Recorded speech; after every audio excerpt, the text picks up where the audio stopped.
ये जो है हम किंगडम प्लांटाई स्टडी कर रहे हैं। किंगडम प्लांटाई के अंदर हम एल्जी पढ़ रहे हैं। एल्जी क्या होती है? प्लांट का थैलस होता है। आज आखिरी लेक्चर है, स्टार्ट से मैं ये सारा कुछ बताती आ रही हूँ, तो आपको पता होगा। मैं थैलस के डिटेल में नहीं चाहूँगी। ये फॉल्स बॉडी होती है, प्लांट लाइफ होती है। और इसके अंदर जो है हम क्लास क्लोरोपाइसी को स्टडी कर रहे हैं। ठीक है। अब टेक्सोनोमिक पोजीशन हम कारा की देखें तो इसका जीनस कारा है, फैमिली कारेसियाई है, ऑर्डर कारेस है, क्लास क्लोरोपाइसी है, डिवीजन क्लोरोपाइटा है, किंगडम प्लांटाई है। अब इसकी अगर हम ऑकरेंस देखें कि ये कहाँ पाई जाती है, अब इसमें मेन जो आपने याद रखना है, इसी क्लास को याद रखना है, क्लोरोपाइसी। अब ये पाई जाती है फ्रेश वाटर में, मडी और सैंडी रीजन्स में। ठीक है। फ्रेश वाटर मतलब जिसमें भी हाइपोटोनिक एनवायरनमेंट हो, साल्ट कम हो, पानी की कॉन्सेंट्रेशन ज्यादा हो। मडी कीचड़ वाली जगह, सैंडी जहाँ पे मतलब गीली रेत हो, और लाइमस्टोन जहाँ पे चूने का पत्थर पाया जाए, उन नहरों में ये पाई जाएगी। और बाज़ औक़ात ये अपने आप को कैल्शियम कार्बोनेट से कवर कर लेगी। ठीक है। इसलिए इसे हम स्टोन वर्ड्स भी कहते हैं। एमसीक्यूज में पूछा जा सकता है कि कौन सी एल्जी है जिसे हम स्टोन वर्ड्स कहते हैं, तो वो कारा है। ठीक है। इसलिए चूंकि ये अपने आप को कैल्शियम कार्बोनेट से कवर कर लेती है, इसलिए इसकी ग्रोथ के लिए जो है क्लियर हार्ड वाटर सुटेबल होगा। हार्ड वाटर कौन सा होता है? जिसके अंदर मेटल्स होती हैं, सोडियम होता है, मैग्नीशियम होता है, एफएससी में आपने पढ़ा होगा, कैल्शियम होता है। ये खुद अपने आप को जब कैल्शियम से कवर कर लेती हैं तो इनकी ग्रोथ के लिए क्लियर हार्ड वाटर सुटेबल होता है।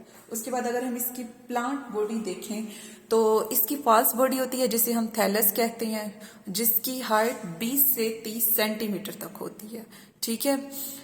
इसकी थैलस नुमा बॉडी, सारी एल्जी की बॉडी जो है ना, मतलब कारा पढ़े, वकेरिया पढ़े, एक्टोकार्पस पढ़े, पिनोलेरिया पढ़े, जो भी आप पढ़े उसमें उसकी प्लांट बॉडी थैलस ही होगी। और यहाँ पे कारा की हाइट कितनी होगी? ऑलमोस्ट 20 से 30 सेंटीमीटर तक की रेंज में हो सकती है। और दूसरा, इसके अंदर राइजाइड्स होंगी। इरेक्ट सिस्टम जो होगा उसे सबस्ट्रेट के साथ अटैच करने के लिए छोटी छोटी साख्तें होंगी जड़ों की तरह की, जिन्हें हम राइजाइड्स कहेंगे। ठीक है। फिर इसमें इसके अलावा ब्रांचेस भी होंगी। थैलस जो है उसकी लंबी, सिलेंडर मतलब पतली, और अपराइट मतलब बिल्कुल ऊपर सीधी जाने वाली ब्रांचेस होंगी। उनमें नोड्स भी होंगे, इंटरनोड्स भी होंगे। ठीक है।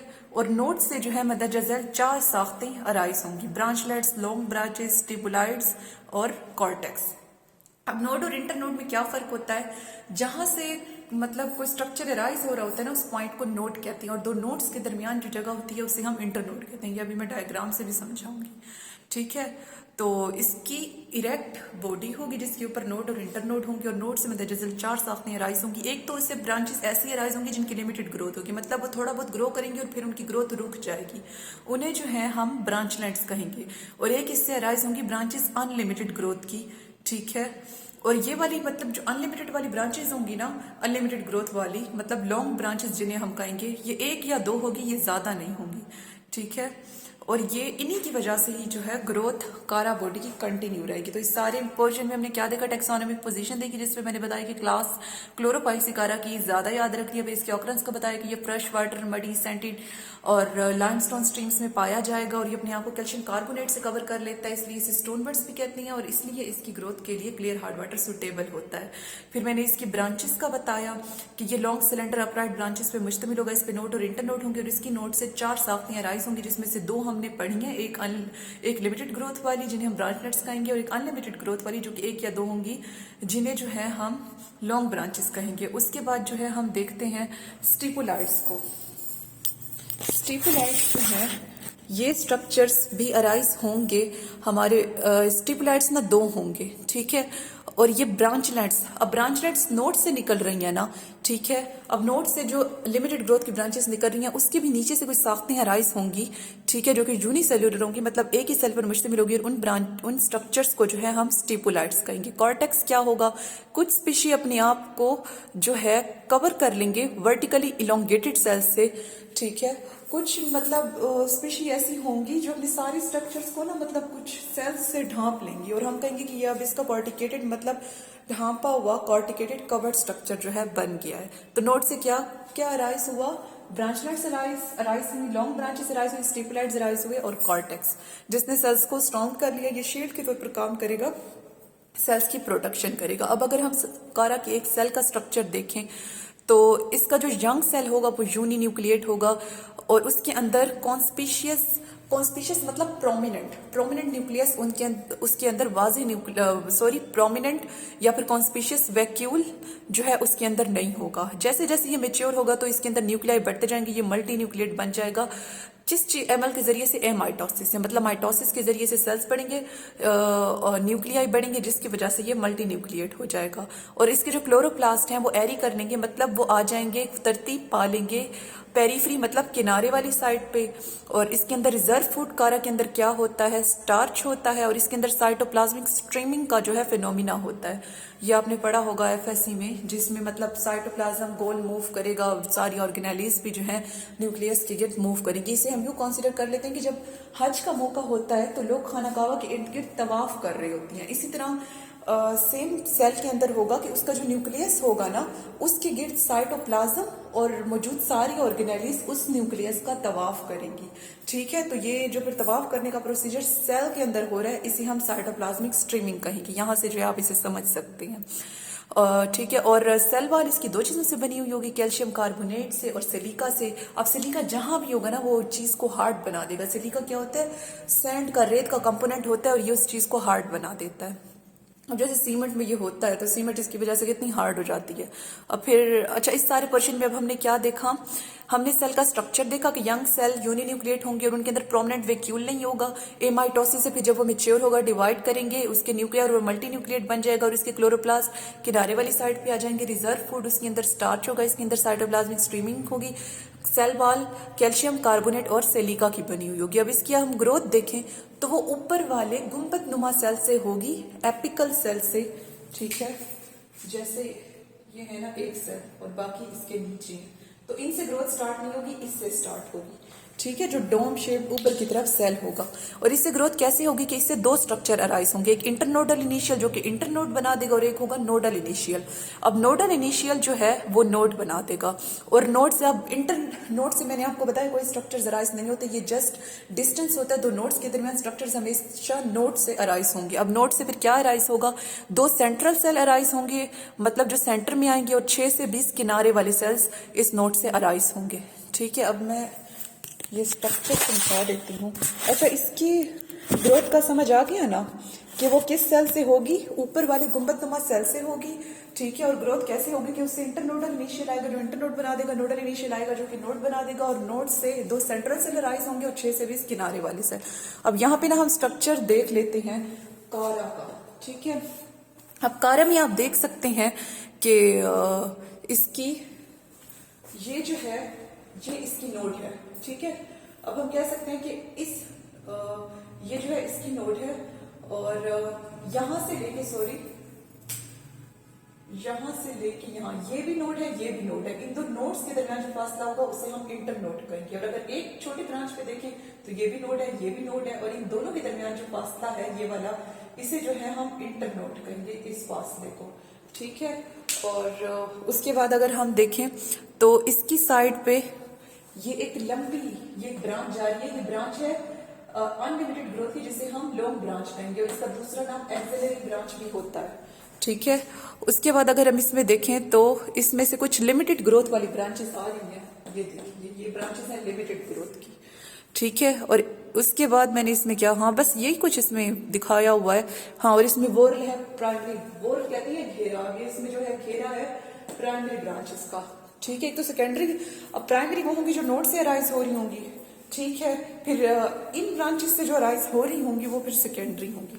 तो ये सारा जो है हमारे पास कारा की प्लांट बॉडी आ गई है। इसकी ऊपर वाली एक्सिलरी ब्रांच है। ठीक है, फिर मैंने दो नोड्स दिखाए, उनके दरमियान का फासला इंटर नोड है। फिर वोल दिखाया प्राइमरी ब्रांचेस का, फिर लिमिटेड ब्रांचेस ये जो 2-3 है ये दिखाई। ठीक है, तो ये सारा कारा का सिंपल सा जो है स्ट्रक्चर है हमारे पास। अब अगर हम रिप्रोडक्शन देखें कारा में, ठीक है, तो रिप्रोडक्शन जो है इसके अंदर एसेक्सुअल रिप्रोडक्शन स्पोर्स के जरिए से नहीं होती। तो एसेक्सुअल रिप्रोडक्शन इसमें एब्सेंट है। वेजिटेटिव रिप्रोडक्शन होगी और सेक्सुअल रिप्रोडक्शन होगी। अब वेजिटेटिव रिप्रोडक्शन 3 तरह के स्ट्रक्चर से होगी, जिनमें से एक जो है हमारे पास होगा अमाइलम स्टार्स। ठीक है, ये स्टार नुमा जो है स्ट्रक्चर होगा, ये आप देख सकते हैं। और दूसरा बुलबिल्स। ठीक है, ये बुलबिल्स ये एक ट्यूबुलर स्ट्रक्चर है जिससे यहाँ से राइजाइड निकल रहा है, इधर से प्रोटोनिमा निकल रहा है, और दूसरा secondary protonema. Secondary protonema amylum starch, ये ना स्टार्च का बना हुआ एक स्ट्रक्चर होता है, बुलबिल्स भी स्टार्च का बना हुआ होता है, और सेकेंडरी प्रोटोनिमा हमारे पास क्या होता है, ये एल्गी का बना हुआ जो एक स्ट्रक्चर होता है, अल्कल स्ट्रक्चर होता है। अब इन तीनों के जरिए से कारा अराइज हो सकता है वेजिटेटिव रिप्रोडक्शन के जरिए से। अब सेक्सुअल रिप्रोडक्शन जो है इसमें कौन सी होगी, वो दो फ्रूटिफिकेशन के जरिए से होंगी। जो मेल फ्रूटिफिकेशन होगी उसे हम ग्लोब्यूल कहेंगे, जो फीमेल होगी उसे हम नोक्यूल कहेंगे। पहले हम ग्लोब्यूल का जो है स्ट्रक्चर जहां पे देख लेते हैं, मैं ये बोल्ड करके दिखा दूं। ये देखें, ये जो है मेल का स्ट्रक्चर है ग्लोब्यूल, ये पहले देख लें। अब ये जो इसका नीचे वाला है ना, ये है इसका इंटरनोड, और ये जो है ये इसका इंटरनोडल सेल है, ठीक है। और ये जो सेंटर में इसका पड़ा है ये प्राइमरी कैपिचुला है, और ये जो ये जो दो पड़े हैं ना, ये हमारे पास सेकेंडरी कैपिचुला है, और इसे घेरा हुआ है सारे को 8 सेल्स की एक शील्ड में, ठीक है। और ये जो इसके अंदर ऐसे वर्ल पड़े हैं ना, ऐसे घेरे से नीले कलर की, एंथ्रीडियल फिलामेंट, और जिन सेल से ये बने हुए हैं उन्हें हम उन सेल्स को एंथ्रीडियल प्रॉपर कहते हैं, ठीक है। और इसमें क्या रह गया है, बस ये सारा हो गया, ये प्राइमरी कैपिचुला, ये सेकेंडरी कैपिचुला, ये एंथ्रीडियल फिलामेंट, और जिन सेल से बना हुआ है वो एंथ्रीडियल प्रॉपर, ये इंटरनोड हो गया, ये पेडिसल सेल हो गया, और इसे सराउंड किया हुआ है शील्ड ने 8 सेल्स की। तो ये हमारे पास मेल का स्ट्रक्चर है जिसे हम ग्लोब्यूल कहेंगे। उसके बाद फीमेल का देख लेते हैं। फीमेल के अंदर ये इसका रिसेप्टिव स्पॉट है जहां से एंथेरोजाइट एंटर होंगे। ये इसके 5 सेल्स हैं जिन्हें कोरोना सेल्स कह रही हैं, और ये कोरोना सेल्स फर्दर एक और स्ट्रक्चर ऊपर रेड कलर का ये देखें बनाया हुआ है जिसे हम कोरोना कह रहे हैं, और ये इसके अंदर ट्यूब सेल्स हैं, ठीक है। और ये इसकी डंडी है स्टॉक, और ये इसका पेडिसल है, और ये जो है इसकी नोड है, और जिन सेल से ये बना हुआ है ये नोडल सेल है। अब इसके अंदर क्या होगा, ओगोनियम होगा, और ओगोनियम के अंदर ओस्फेयर या फिर एग होगा। इस सुराख के जरिए से स्पर्म या एंथेरोजाइट इसके अंदर आएगा, इसे फर्टिलाइज करेगा। फर्टिलाइजेशन होगी तो उसके नतीजे में क्या होगा कि हमारे पास ये जाइगोट बन जाएगा। जाइगोट अपने वाल सेक्रेट कर लेगा जिससे ओस्फेयर बन जाएगा। अब जब ओस्फेयर अनफेवरेबल कंडीशंस गुजारेगा, अनफेवरेबल कंडीशंस गुजरने के बाद क्या होगा कि इससे ना वो वाल उतर जाएगी जो कि अनफेवरेबल कंडीशंस के लिए बनी थी, और इससे ना 2 तरह के स्ट्रक्चर राइज होंगे, एक राइजाइडल इनिशियल और एक प्रोटोनिमल इनिशियल। जो राइजाइडल इनिशियल होगा वो राइजाइड बनाएगा जो अटैचमेंट के लिए स्ट्रक्चर है रूट लाइक, और प्रोटोनिमल इनिशियल प्रोटोनिमा बनाएगा, और इस प्रोटोनिमा से नई तरह की प्लांट बॉडी डेवलप होगी। और आप यहाँ पे ये देखें कि जो मेल और फीमेल फ्रूटिफिकेशन होती है ना, ये फीमेल फ्रूटिफिकेशन नोक्यूल और ये मेल फ्रूटिफिकेशन ग्लोब्यूल, ये दोनों साथ साथ होती हैं। तो ये सारा जो है हमने कारा का देखा है।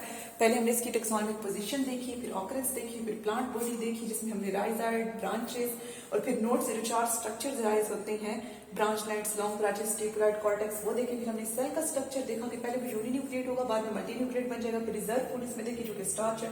फिर मैंने बताया इसकी सेल वॉल सिलिका और कैल्शियम कार्बोनेट से बनी हुई है। फिर मैंने बताया कि जिस तरह तवाफ करती हैं वैसे ही इसमें प्रोसीजर होगा जिसे साइटोप्लाज्मिक स्ट्रीमिंग कहेंगे। फिर मैंने इसकी ग्रोथ बताई कि वो एपिकल डोम शेप सेल से होगी, जिससे 2 सेंट्रल सेल और 6 से 20 क्या बनेंगे हमारे पास, पहले इंटरनोडल और नोडल इनिशियल बनेगा। इंटरनोडल इनिशियल इंटरनोड बना देगा, नोडल इनिशियल मजीद 2 चीजें बनाएगा, जिसे 2 टाइप की, 2 सेंट्रल सेल और 6 से 20 जो पेरिफेरल सेल। फिर मैंने रिप्रोडक्शन बताया कि इसमें सेक्सुअल रिप्रोडक्शन नहीं होगी, वेजिटेटिव रिप्रोडक्शन होगी। वेजिटेटिव रिप्रोडक्शन 3 तरीकों से होगी, अमाइलम स्टार, बुलबिल और सेकेंडरी प्रोटोनिमा। सेक्सुअल रिप्रोडक्शन इसमें कॉमन होगी जो कि 2 तरह के स्ट्रक्चर से होगी, ग्लोब्यूल जो कि मेल होगा और नोक्यूल जो कि फीमेल होगा।